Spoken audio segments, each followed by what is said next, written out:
It's a breath of fresh air. You've opened a door, you've seen something. And it's captured you. It stops you breathing for a second. You're experiencing something that's very familiar, but you can't quite put your finger on it. And you don't really know why. That's the moment.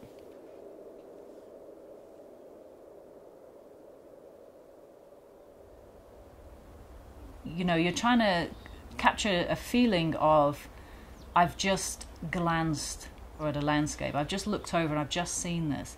So you want it to feel like it just appeared. That is the kind of freshness or the kind of aliveness that you want in the painting.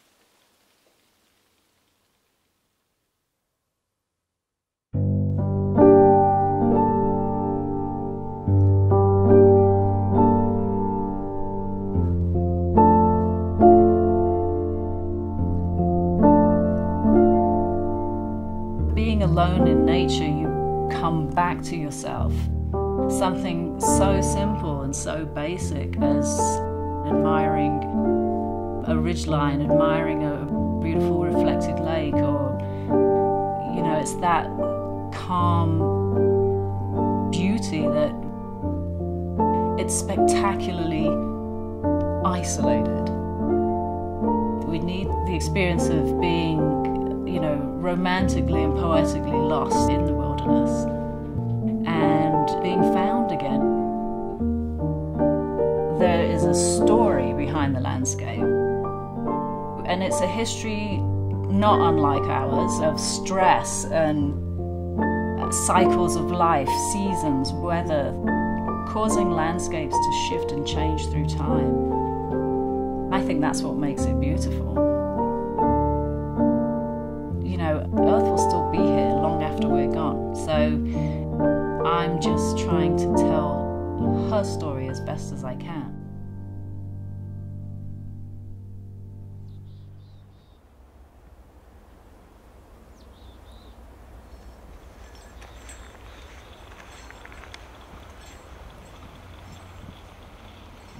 When you're walking into a landscape for the first time, your senses are heightened. You're observing interesting details from all points of view. You're not looking as if through a lens or as if through a single focal point. You're observing the entire landscape.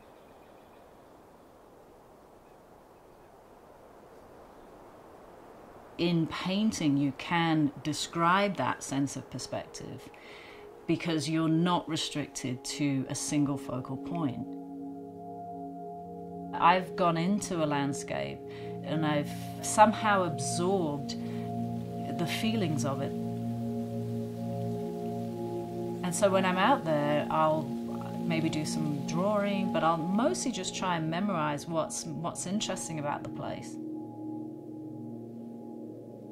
You know, back in the studio then, I will filter all of that experience through a lengthy process to create the memory of that place.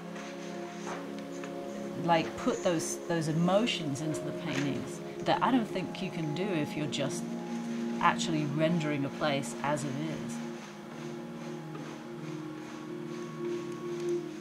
You complete the art to a certain point, and then you stop. Before you get to the point where you've described the entire place to someone, then all they can possibly do is like it or not like it. You're taking out everything that doesn't matter. And then now there's a conversation, and now we're talking about what you're seeing versus what I saw. And then they become part of that meditative moment that the artist experiences when they're creating. You know, there are no people in the landscapes I do. There are no evidence of human encroachment or anything else. To me, it's like, this is perhaps what the earth looked like and may return to long after we're gone.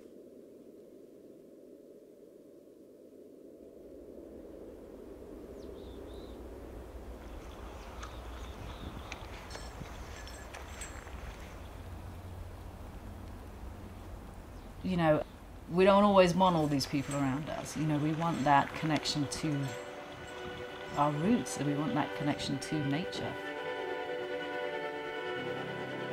And it's something deep within our DNA. We want to return to the forest. We want to return to the ocean, the woods. We want to feel in harmony with something. We yearn for that moment that we can climb a mountain and be by ourselves.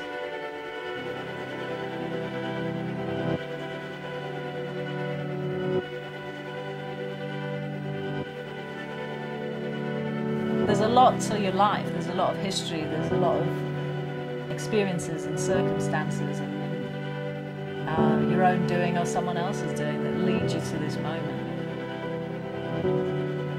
And so that's what you're working with. Not only your paint, your brushes and materials, but you're working with your entire life's history and experience of, you know, being out there in the world and who you've met and what you've done and you know, you're bringing everything that you are and everything that you've ever done or seen or experienced, you're bringing that to that moment. All of that is coming out.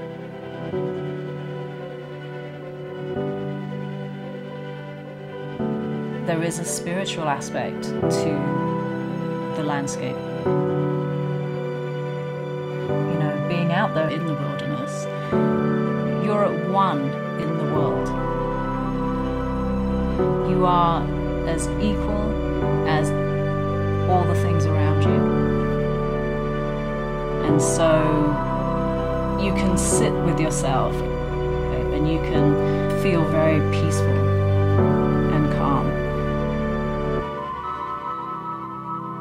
And you can admire this spectacular landscape and just breathe.